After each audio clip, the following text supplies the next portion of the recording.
তাই চেষ্টা করছি সেই কালচারটা বাঁচানোর জন্য। এখানে যত বিখ্যাত কলাকার এসছেন সকলের চরণে আমার প্রণাম রইল। ওরে পতিতি পাবন দয়াল গুরু, ওরে মনোবাঞ্ছা কল্প করু, তুমি এসোই আমার, ও তুমি এসোই আমার এই হৃদয় আসনেতে ধন্য কলিতে, আমার সোনার গৌরোদয় নদীয়াতে পাঞ্চা কল্প করু, পতিতি পাবন দয়াল গুরু,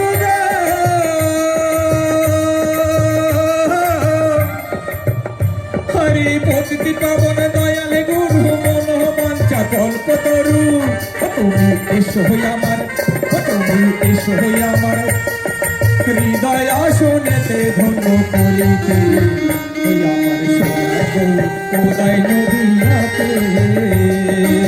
অনেক অনেক ধন্যবাদ আমাদের ভাই, খুব সুন্দরভাবে আপনি এই মঞ্চটাকে সঞ্চালন করছেন। সবার নাম নেওয়া সম্ভব হবে না, আপনারা জানরাবি অতিথি রূপে এখানে এসেছেন। বিশেষ রূপে আমাদের কল্যাণ সমিতির অধ্যক্ষ আর উন্নয়ন সমিতির অধ্যক্ষ দাদা, আপনাদের সবার চরণে যারা যেখানে বসে আছেন আপনাদের চরণে আমি কোটি কোটি প্রণাম জানাই। আর বাস্তবে অনেক গর্বের বিষয়, বিশেষ রূপে আমাদের উত্তরাখণ্ডের যশস্বী মুখ্যমন্ত্রী পুষ্কর সিং ধামিজি এবং নগর নিগম রুদ্রপুরের মেয়র আমার বড় ভাই বিকাশ শর্মাজি, বিশেষ রূপে ধন্যবাদ জানাই। আমাদের সমাজকে, আর খালি আমাদের সমাজ না, প্রত্যেকটা সমাজকে এক একটা দিন এই উৎসবে দিয়েছেন। এর জন্য আমি পুরো সমাজের তরফ থেকে অশেষ অশেষ ধন্যবাদ জানাই, অভিনন্দন জানাই, স্বাগত জানাই। বেশি সময় পাই নাই, বাস্তবে যে উৎসবের জন্য আমরা এখানে এসেছি, আশা করি হর বছর এইভাবে আমরা এই উৎসবটাকে মানাবো। অনেক অনেক ধন্যবাদ আমার এই মঞ্চ চিন্তা করার জন্য, ধন্যবাদ। সবাই এখানে আসছে, আপনাদের সবাইকে খুবই ধন্যবাদ দিচ্ছি। শর্ট টাইম সূচনা দিয়েছি, অনেক মাসের সূচনা দিতে পারিনি, কারণ আমাদের কাছে প্রশাসন থেকে লেটার আসছিল, খুবই কম সময়ের মধ্যে আসছিল। গায়ক কলাকার আমাদেরকে, আমার অন্য একজনের নাম ছিল, ওনারা বলে ওই দিক দিয়ে সেই কলাকার নেই। ইমন চক্রবর্তী খুবই ভালো কলাকার আসছেন আজকে, এই কলাকারটাকে আপনারা দেখে যাবেন। আর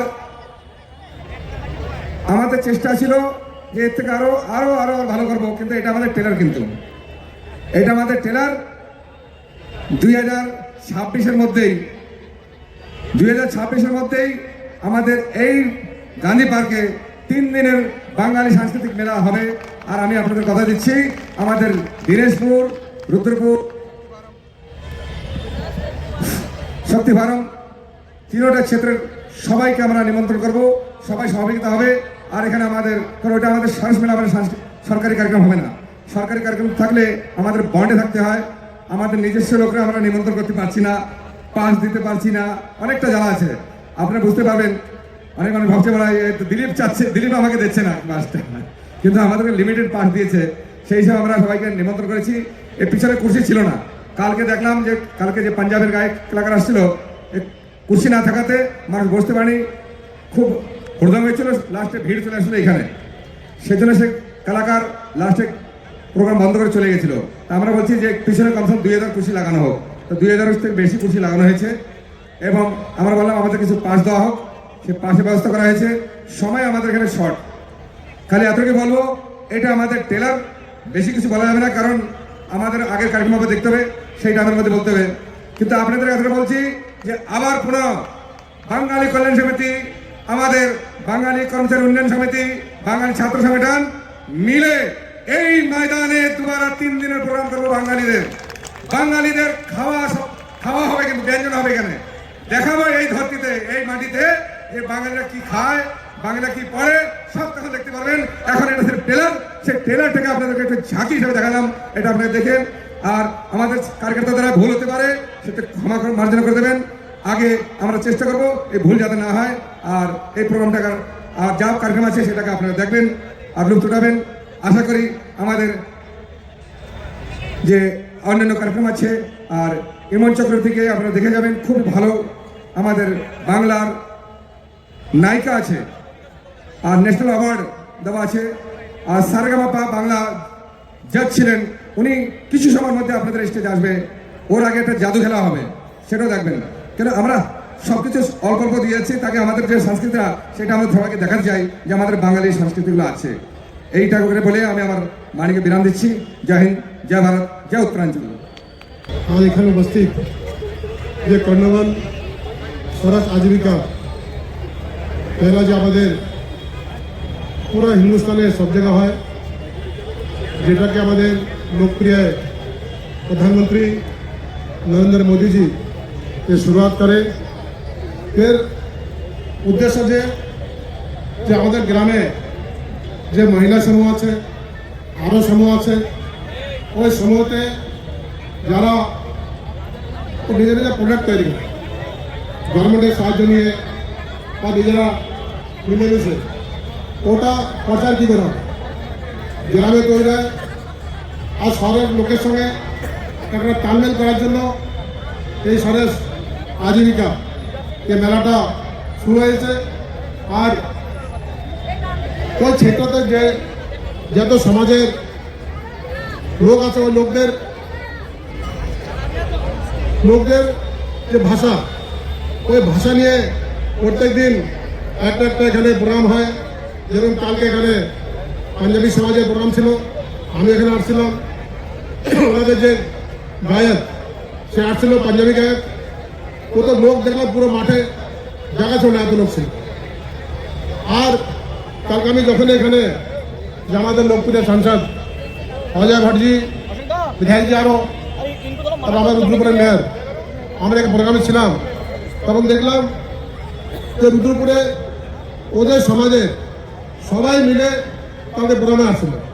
কিন্তু আমাদের সমাজে ওই জিনিসটা আমি দেখছিলাম যে 20 বছর যখন কার্যক্রম হয়েছিল তখনও কোনো লোক বেশি ছিল না।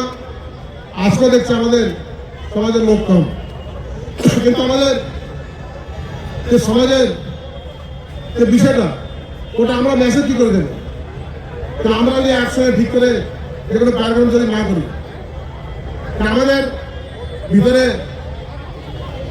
সবার ভিতরে কিছু না কিছু একটা গার্ড আছে। ওই গার্ডটা যার সময় না বের করা হবে, ওই তৎক্ষণাৎ মনে হয় আমাদের এরকম সরস আজীবিকা মেলা এরকম কোনো প্রোগ্রাম করে কোনো লাভ হবে। কিন্তু আমাদের এক থাকা দরকার। তো রাজনীতি যে যাই পার্টি করুক, যখনও যে কার্যক্রম হবে ওই কার্যক্রম আমাদের সবার এক জায়গা হওয়া দরকার। তো আর লোকেরা যখন দেখে, আমি যখন এখানে ভিতরে আসছিলাম, যে অধিকারীর সঙ্গে যখন দেখা হলো, যে সরকারি অধিকারী বলছে কাজ থেকে লোকই নিয়ে গেছে। আমি তখন কি বলি, আমি বললাম যে এরপরে যে আমাদের যে গাড়িটা যে পশ্চিমবঙ্গ থেকে আসছে তখন লোক হবে, এখন একটু লোক কম আছে, আমি তাই বললাম। আর আমার তখন একটু লোক হবে। কিন্তু আমি আপনাদের কাছে অনুরোধ করবো যে কোনো বাঙালি কার্যক্রম হবে ওখানে আমাদের সবাইকে মিলে ভাগাভাগি করার দরকার। এখন আমার পিছনে দিলীপ অধিকারী আমাদের বাঙালি কল্যাণ সমিতির অধ্যক্ষ, ও বললো যে এখানে 3 দিনে আমরা বাঙালি মেলা লাগাবো। ওর বিচার সুন্দর, ভালো বিচার হওয়ারও দরকার, কিন্তু ওদের সবাই সহায়ক দরকার। যে আমরা সবাই সামনে বসে আছি, আমাদেরও অনেক চেষ্টা করার দরকার যে আমরা যে কোনো মেলা করি, যে কোনো কার্যক্রম করি, বাঙালি কার্যক্রম, ওটা বলো আমাদের সবাই একসঙ্গে হয়ে আর বেশিতে বেশি লোক মিলে করি। ওটা আমাদের লাভ, আমাদের সমাজের লাভ। আর সরকার থেকে যদি কিছু আদায় করা লাগে, ওটা অনেক আমাদের একজুট দেখানো দরকার। যেদিন এই মেলার উদ্ঘাটন আমাদের লোকপ্রিয় মুখ্যমন্ত্রী শ্রী পুষ্কর সিং ধামিজি এখানে আসলে করার জন্য, ওনার সামনে আমি একটা মাগ রাখছিলাম যে আমাদের গুরুচাঁদ ঠাকুরের স্মৃতি যে সহায়তা কোর্সটা আছে ওটা 2 করে ছিল, 2 করে অনেক কম ছিল। তার ওনাকে বললাম এটা 2 করে না করে এটা 10 করে দেবেন বাড়িয়ে, তাহলে সবাই ওটা ঘোষণা করবো। তা আমি এবার আমাদের যখন আমাদের সমাজ আমরা এক না হবো, আমরা ওটা পুরো করতে হবে। পুরো করার জন্য আমরা রাজনীতি আলাদা করি, পার্টিবাজি আলাদা করি, কিন্তু যে কোনো সময় কোনো বাঙালি করা হবে ওইখানে আমরা সবাই একই জায়গা হয়ে এরকম একসঙ্গে কার্যক্রম করি, তাহলে আমাদের সমাজে একটা একতা দেখা যাবে আর ভিড়ও দেখা যাবে। কারণ ভিড় দেখা গেলে, একটা দেখা গেলে তারপর যা সরকার দাঁড়িয়ে ওরা কাজ করতে বাধ্য হয়। আরও আমাদের অনেকগুলো মাগ আছে, ওইগুলো আমরা সরকার দ্বারা করবো। কারণ আমাদের লোকপ্রিয় মুখ্যমন্ত্রী পুষ্কর সিং ধামি আমাদের মাঝখানের লোক, খাটিমাতে উনি থাকে, বাংলাদেশের মাঝখানে থাকে, হয়তো উনি নিজের ভাষণে বলছিল। তাই ওনার কাছ থেকে কাজ আদায় করা হয়, তার মধ্যে এক থাকা লাগবে, এক থেকে আমরা ওই কাজ আদায় করতে পারবো। তো অনেক সময় না নিয়ে আমি আপনার সবাইকে বলবো যে আপনারা সবাই আমার সাথে একটা নাড়া রাখবেন, বাঙালি একটা, বাঙালি একটা। ধন্যবাদ।